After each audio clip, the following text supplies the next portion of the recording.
व्यवस्था विवरण अध्याय 30। इस्राएलियों की वापसी का वचन। फिर जब आशीष और श्राप की ये सब बातें जो मैंने तुझको कह सुनाई है तुझ पर घटे, और तू उन सब जातियों के मध्य में रहकर जहाँ तेरा परमेश्वर यहोवा तुझको बरबस पहुँचाएगा, इन बातों को स्मरण करे और अपनी संतान सहित अपने सारे मन और सारे प्राण से अपने परमेश्वर यहोवा की ओर फिरकर उसके पास लौट आए, और इन सब आज्ञाओं के अनुसार जो मैं आज तुझे सुनाता हूँ उसकी बातें माने, तब तेरा परमेश्वर यहोवा तुझको बंधुआई से लौटा ले आएगा और तुझ पर दया करके उन सब देशों के लोगों में से जिनके मध्य में वह तुझको तितर बितर कर देगा फिर इकट्ठा करेगा। चाहे धरती के छोर तक तेरा बरबस पहुँचाया जाना हो तो भी तेरा परमेश्वर यहोवा तुझको वहां से ले आकर इकट्ठा करेगा, और तेरा परमेश्वर यहोवा तुझे उसी देश में पहुँचाएगा जिसके तेरे पुरखा अधिकारी हुए थे, और तू फिर उसका अधिकारी होगा, और वह तेरी भलाई करेगा और तुझको तेरे पुरखाओं से भी गिनती में अधिक बढ़ाएगा। और तेरा परमेश्वर यहोवा तेरे और तेरे वंश के मन का खतना करेगा कि तू अपने परमेश्वर यहोवा से अपने सारे मन और सारे प्राण के साथ प्रेम करे, जिससे तू जीवित रहे। और तेरा परमेश्वर यहोवा ये सब श्राप की बातें तेरे शत्रुओं पर जो तुझसे बैर करके तेरे पीछे पड़ेंगे भेजेगा, और तू फिरेगा और यहोवा की सुनेगा और इन सब आज्ञाओं को मानेगा जो मैं आज तुझको सुनाता हूँ।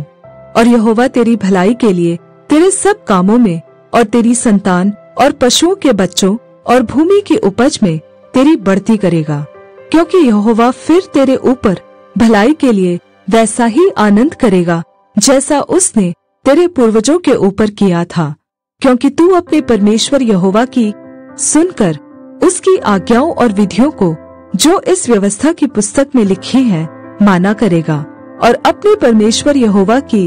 ओर अपने सारे मन और सारे प्राण से मन फिराएगा। जीवन या मरण। देखो, यह जो आज्ञा मैं आज तुझे सुनाता हूँ वह न तो तेरे लिए कठिन और न दूर है, और न तो यह आकाश में है कि तू कहे कौन हमारे लिए आकाश में चढ़कर उसे हमारे पास ले आए और हमको सुनाए कि हम उसे माने, और न यह समुद्र पार है कि तू कहे कौन हमारे लिए समुद्र पार जाए और उसे हमारे पास ले आए और हमको सुनाए कि हम उसे माने। परंतु यह वचन तेरे बहुत निकट वरन तेरे मुंह और मन ही में है, ताकि तू इस पर चले। सुन, आज मैंने तुझको जीवन और मरण, हानि और लाभ दिखाया है, क्योंकि मैं आज तुझे आज्ञा देता हूँ कि अपने परमेश्वर यहोवा से प्रेम करना और उसके मार्गों पर चलना और उसकी आज्ञाओं, विधियों और नियमों को मानना, जिससे तू जीवित रहे और बढ़ता जाए, और तेरा परमेश्वर यहोवा उस देश में जिसका अधिकारी होने को तू जा रहा है तुझे आशीष दे।